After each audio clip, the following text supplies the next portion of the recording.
Hello friends, welcome to my channel on Modern Stenographers Hub. If you like the videos, so subscribe to my channel and don't forget to press the bell icon for the latest update.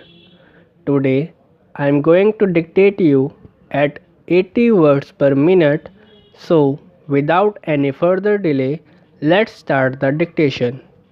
Dictation will start in 5 seconds, so be ready for it.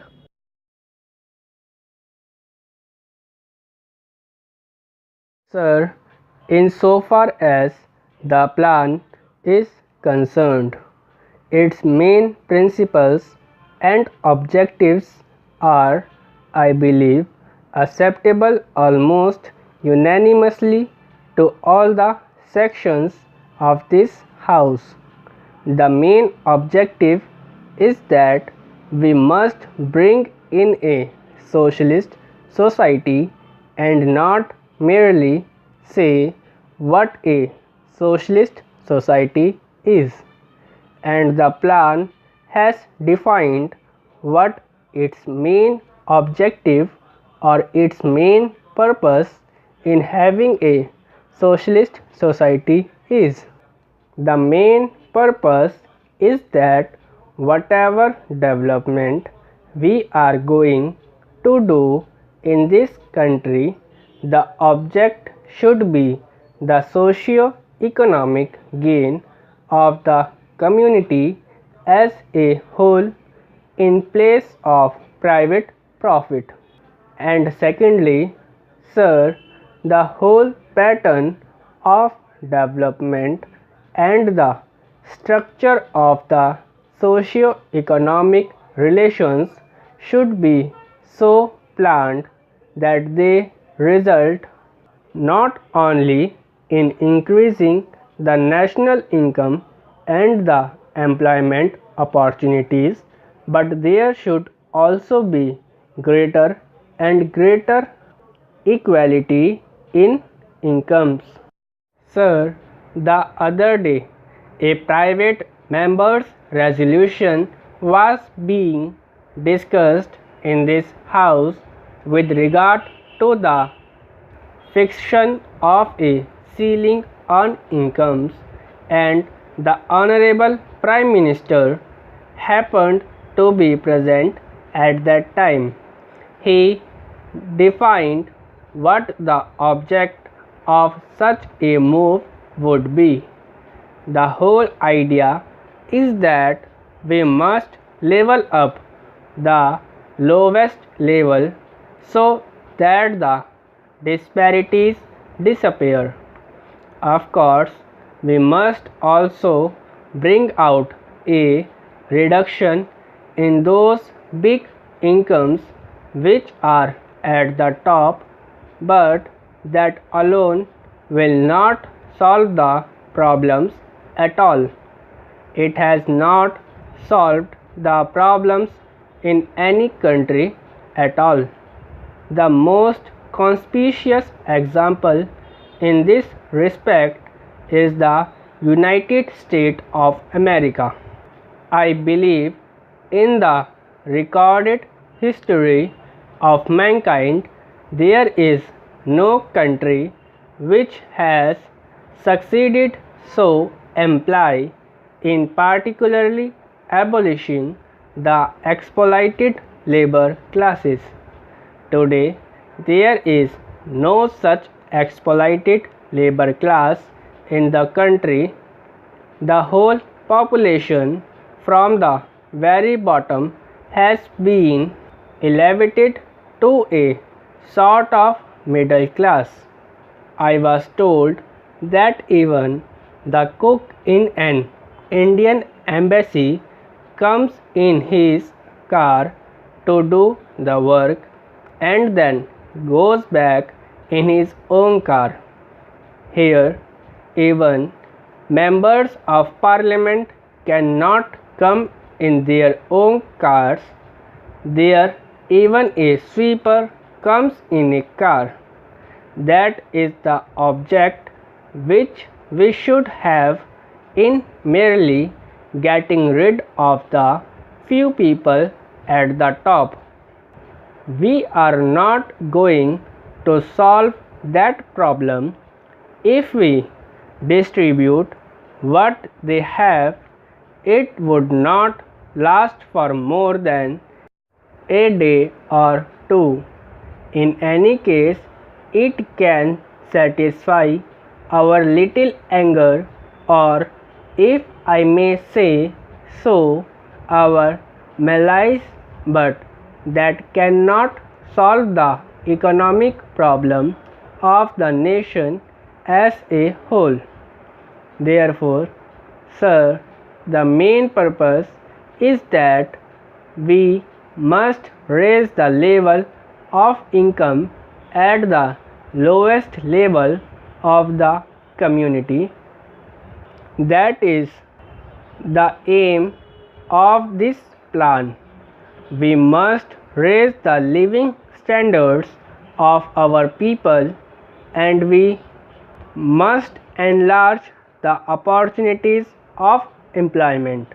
We know, sir, that both in the countryside, in the rural areas, as well as in the urban areas, there is not only unemployment, but there is also underemployment on a very large scale, which is one of the main causes of our poverty.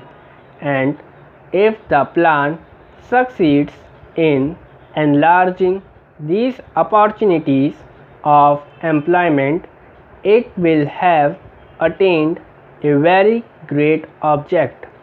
Then, sir, another object and the principle is to promote enterprises among the different classes.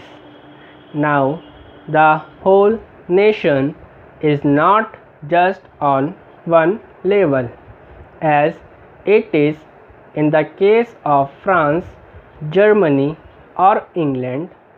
We are, if I may say so, a sort of multinational people. All sorts of communities are there.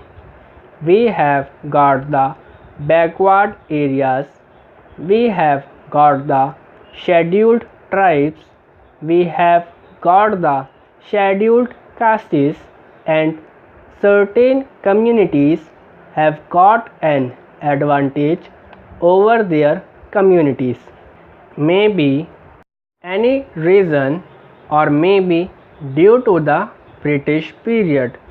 There is, for instance, the Parsi community or the Marwari community, whereas there are large sections of the people who have got no hand in the industries at all, who merely live on agriculture and are therefore on a very poor level.